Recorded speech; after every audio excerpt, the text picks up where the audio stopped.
Now, the parents of a student who went missing after a night out 100 days ago have lodged a formal complaint against the police over their handling of the case. Jack O'Sullivan's family say they've lost all faith in Avon and Somerset police. The force said officers are determined to do everything they possibly can.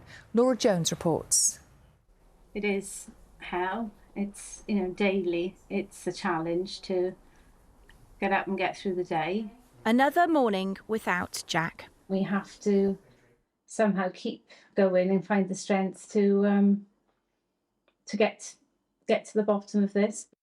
It's now 100 days since the Bristol student went out to a party and didn't come home. Despite frantic efforts to find him, there's no trace. And Jack's parents and older brother Ben now say they've lost all faith in those tasked with investigating his disappearance. I wouldn't want anyone on earth to be faced with what we've dealt with in the last 100 days, because it is horrific. And to think that the people that you possibly would depend on the most in the world have totally let us down. You're saying that the police have made it worse. That's what I feel. Jack's family say they believe mistakes were made early on in the search for their son. They say CCTV footage of Jack was originally missed by the police and only spotted when Jack's mum, Catherine, asked to view the footage for herself. To have footage of my son in their possession the day after he was missing, and for someone not to see that is just ludicrous. Jack had gone to school in Bristol before studying and graduating from Exeter University. He'd come back to Bristol to continue his studies. The night he went missing, he'd been at a house party with friends from his course. He'd left in the early hours of the morning. Data shows that his phone was still in use many hours later, but despite repeated requests by his family to try and find out more, they say the police have drawn a blank. We've been told for weeks and weeks that there is the possibility of the National Crime Agency to help and provide their resources. But despite asking this for weeks now, there still has been no progress in doing so, for whatever reason. The family was also shocked to find out recently that an error meant Jack hadn't been added to a national missing persons register until he'd been gone for 2 months. The family say that on top of everything else, was the final straw and has resulted in them submitting this 4-page formal complaint to the police. But they say despite handing this in nearly 2 weeks ago, they've still had no response. Charlie Hedges is a former police officer and missing persons expert who is now helping the O'Sullivan family.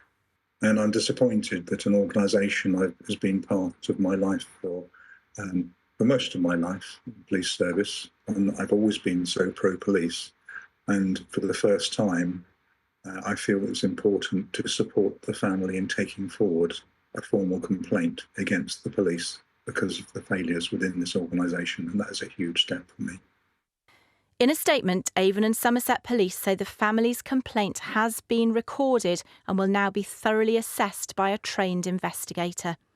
They say detectives have carried out an extensive investigation over the past 100 days, but that sadly they haven't been able to find Jack. They say they fully recognise the distress this has had on Jack's family, and our thoughts remain very much with them. For Jack's family, though, the anguish about where he is and what's happened to him goes on.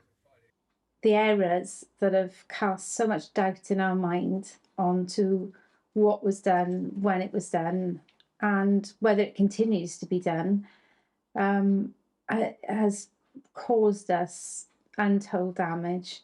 We have to live with the fact Jack's not here, but to find, to have in your back of your mind that the people who could be looking for him haven't done it properly is just devastating.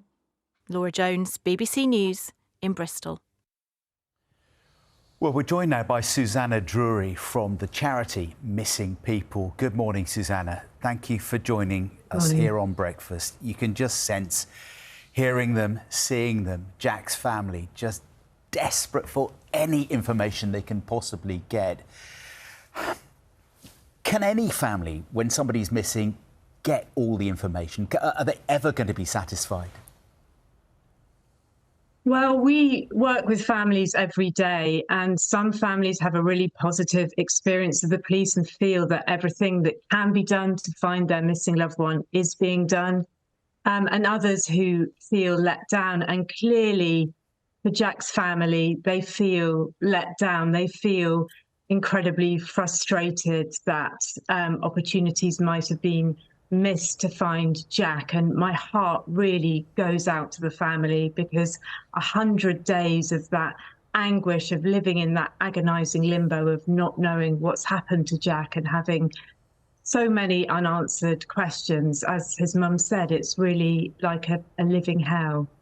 And Susannah, how unusual is this situation? What happened to Jack, and for him to still be missing 100 days later, how unusual is that in your experience?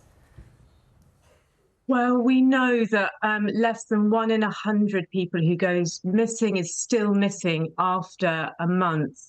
So it is unusual for someone to be missing for 100 days like Jack, but it's still not uncommon. We know there's about 10,000 people who are long-term missing, so missing for more than a month in the UK now. So it isn't completely uncommon. And for all of those families, that pain, that trauma gets harder and harder over time.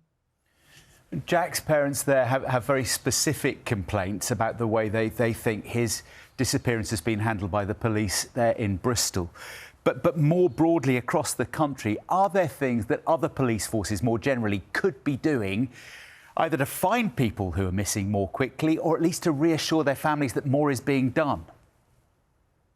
Absolutely. And at Missing People, we work with families to help them understand what they can expect from the police. And we've recently worked with the police, with families, and with people who've been missing before, to launch some principles which are a very clear summary of what people can expect from the police when someone is reported missing, what the police should do. And that's available on our website for any family who is missing someone, and we can support them if they feel they're not getting that help that they need. And there was a period of time, wasn't there, when Jack wasn't added to the list of missing people. How damaging is that? What limitations would that lead to? It's really hard to say, but obviously going onto the national database means that other forces will be aware of Jack's disappearance, and if they encounter him, then we'll know that he's a missing person. But it's really hard to say at this point, from my perspective, if that would have made a difference or not. But clearly it's a part of the process that it sounds like has been missed early on. And Susannah, for people like the O'Sullivan family who can just only wait and wait and wait every day for any possible news, what kind of support is there for them while the police do the investigative stuff? What kind of help is available for a family in that position? Yes, well, of course, people often look to their friends and family, and I know that it can be really important to have that support around you. But at Missing People, we can also provide support 7 days a week. We're at the end of the phone. People can text us, people can email us, and we'll provide any support that they want: emotional, practical, help with the search, and also opportunities to meet other families going through similar and really traumatic things, to support each other through such a difficult time. Susannah Drury from Missing People, thank you for joining us here on Breakfast. Thank you.